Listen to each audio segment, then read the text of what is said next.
In January 1973, after more than 10 years of fighting, some 13,000 prisoners of war captured by United States forces in rice paddies and jungles, in villages and cities, were in South Vietnamese PW camps, together with more than 24,000 PW captured by the Republic of Vietnam and its other allies.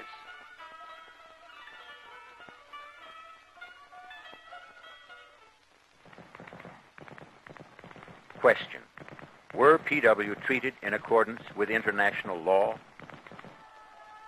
Regardless of the reasons for U.S. involvement in Vietnam, once we found ourselves there, it was our duty to conform to all laws regulating warfare, and our policies were prepared in conformity with those laws. From the first moment an individual was captured, every effort was made to comply with the principle, spirit, and intent of the Geneva Conventions, which require humane and fair treatment of all persons taken into custody during an armed conflict.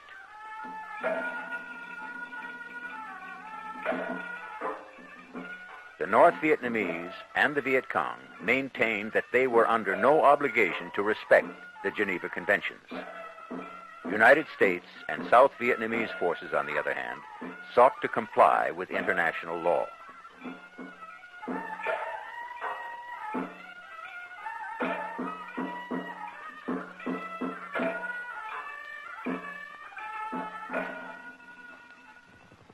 As soon as practicable, detainees were identified, tagged, and moved to a brigade collecting point for screening. Persons who were obviously innocent civilians were released, usually to be returned directly to their homes. Further screening took place at division collecting points, the largest detainee holding facilities operated by U.S. forces. All persons captured or detained, whether in uniform or not, were afforded the protection of the Geneva Conventions. There were isolated instances of mistreatment, but these were the exception, not the rule, and not the policy. Rather, commanders emphasized the need for proper treatment and protection of detainees. As soon as practicable, PW were evacuated to PW camps operated by the military police of the Army of the Republic of Vietnam, with technical advice and support provided by military police advisors of the United States Army.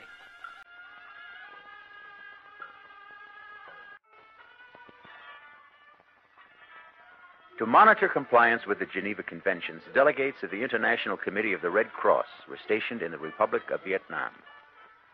They made approximately 500 visits to detainee facilities throughout South Vietnam to be certain that adequate food, clothing, shelter, and medical care were being provided, and all detainees properly treated.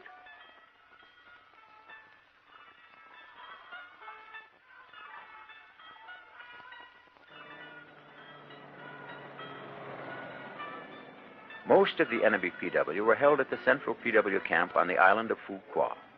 The remainder was interned at 5 other PW camps on the mainland. The United States retained both a legal and moral responsibility for the humane treatment of PW captured by U.S. forces, even after they were turned over to the South Vietnamese for internment.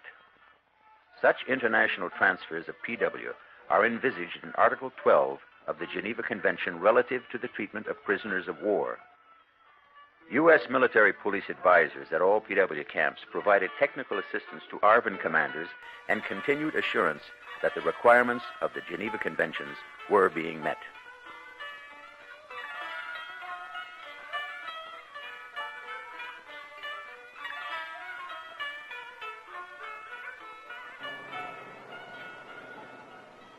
Here at the mainland camp of Ben Hoa, most of the sick, the wounded, and youth were gathered together.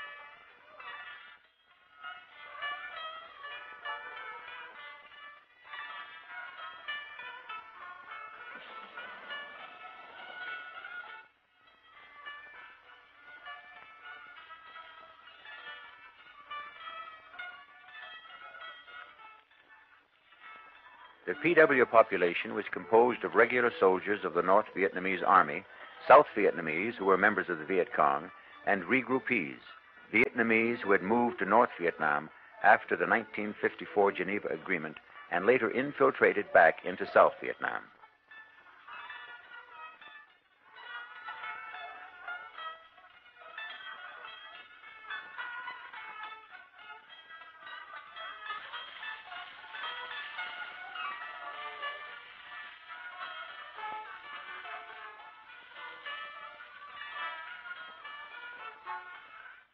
PW were allowed to raise crops to augment their rations.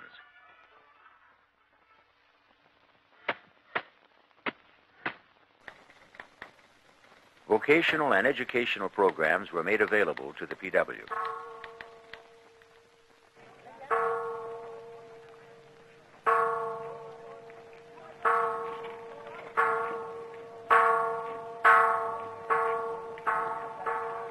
Generally, PW fell into one of three groups. New Life PW were former Viet Cong who made clear their desire to remain with the Republic of Vietnam after the war. The New Life PW were segregated from the others who remained committed to North Vietnam.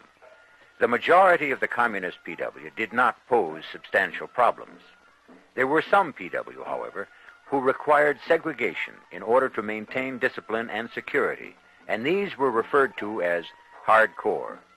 These PW were sullen and bellicose, refusing to cooperate with any of the self-help programs provided for the New Life and other Communist PW.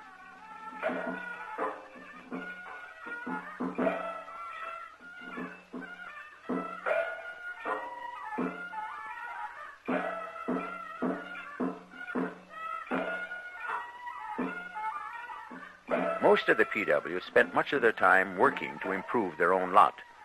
Under the Geneva Conventions, PW are not permitted to do any work which would assist the captors' war effort.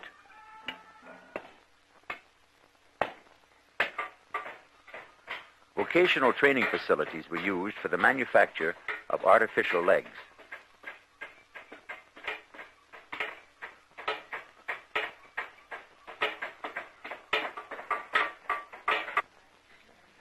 Work done by PW was for the construction and maintenance of their own camps and for their own health, comfort, and welfare.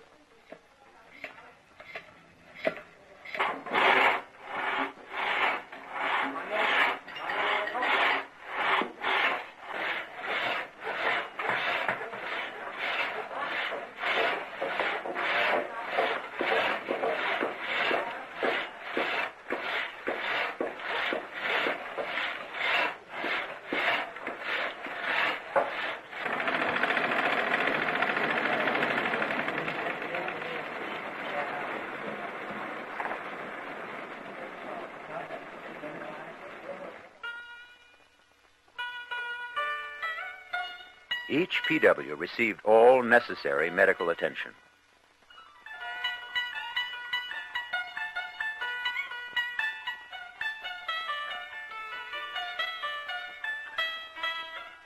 Where they were needed, special medical wards were set up, as for these wounded and sick PW.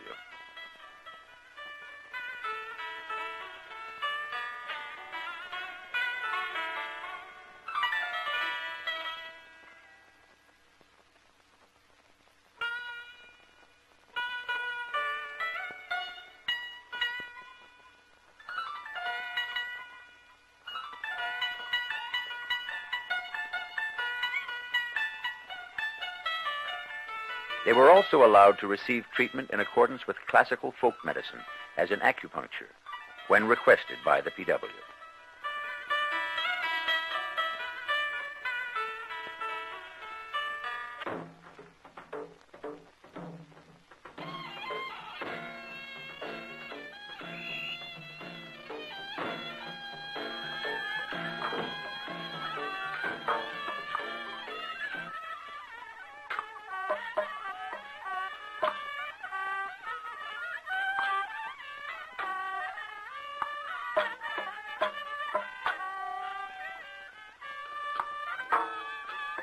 As provided in the Geneva Conventions, PW were able to send and receive mail and to receive parcels from their loved ones.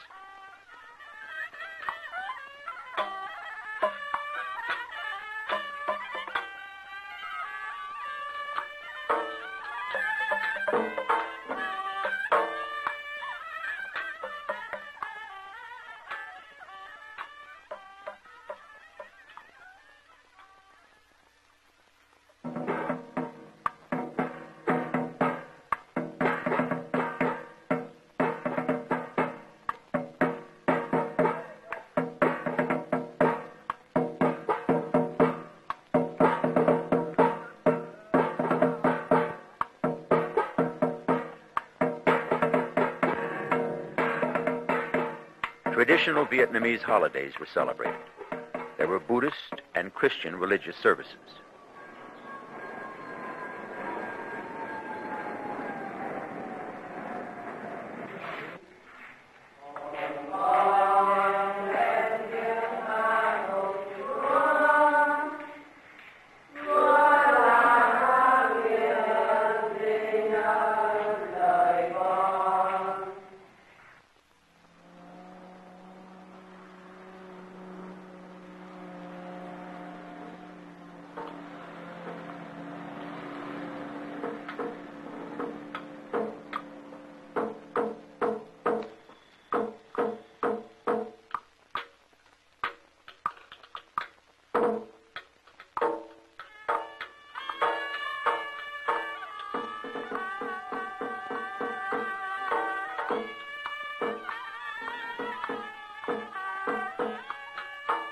The Paris Agreement of 27 January 1973 required that all PW be released within 60 days.